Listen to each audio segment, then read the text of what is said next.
بص الحركة دي. بص اللقطة دي، حتى بص الحركة دي. بص اللقطة دي. زي ما اتفقت ما بضيعش وقت الجد جد، الكلمة مني السلام عليكم. احلى كبدة دي ولا ايه؟ يلا بينا نعمل كبدة العربيات بكل اسرارها وتكاتها، كبدة افخم واحسن المحلات، ولما هتعملوها مش ممكن هتاكلوها السلام عليكم.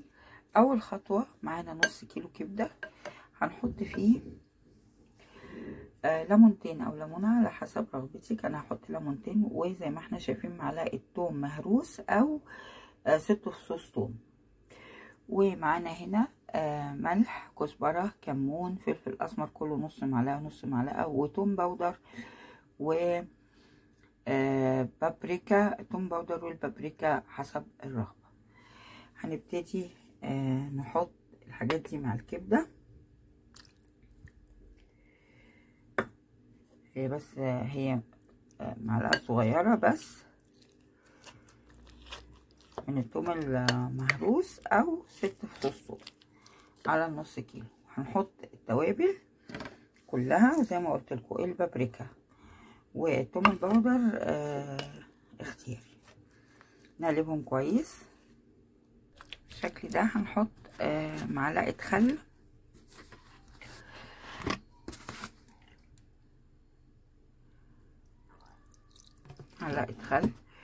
ونقلب كويس برضو.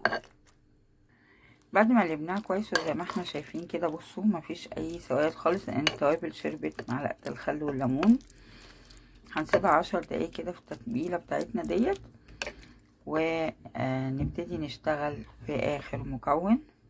هحط 4 معالق فلفل حامي مخرطة صغير زي ما انتوا شايفين، لاني بحبها سبايسي زي اللي بتتباع في المحلات، لكن تقدري تستبدليه لو ما بتحبيش السبايسي بفلفل رومي. يعني طبعا مش هحط كل الكميه دي، هحط 4 معالق بس.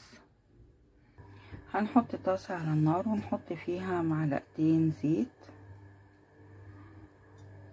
بس كده، وهضيف الكبده بتاعتي للزيت اول ما يسخن. نحطها كده ونبتدي نقلبها لمده دقيقتين او 3 بس، تبقى نص سوا على حسب درجه النار، من دقيقتين ل5 دقايق على حسب درجة النار عندك يعني. وبعد كده نعمل اخر خطوة. طبعا يا جماعة الكبدة دي عصافيري، يعني متعودين نقول للراجل يعملها عصافيري، يعني حتى صغنططة خالص كده، صغننة خالص، عشان تبقى زي بتاعة العربيات والمحلات بالظبط. انتي بعد ما هتعمليها في البيت هتنسي خالص موضوع ان انتي تشتري كبدة من الشارع دي ابدا. دلوقتي بقى نحط اخر خطوة، وهي حوالي 4 معالق فلفل بالشكل ده، وهنقلب الفلفل لحد ما يدبل وهي تستوي حوالي من 7 ل10 دقايق. وبكده خلصت معانا، نقدمها وبألف هنا وشفا.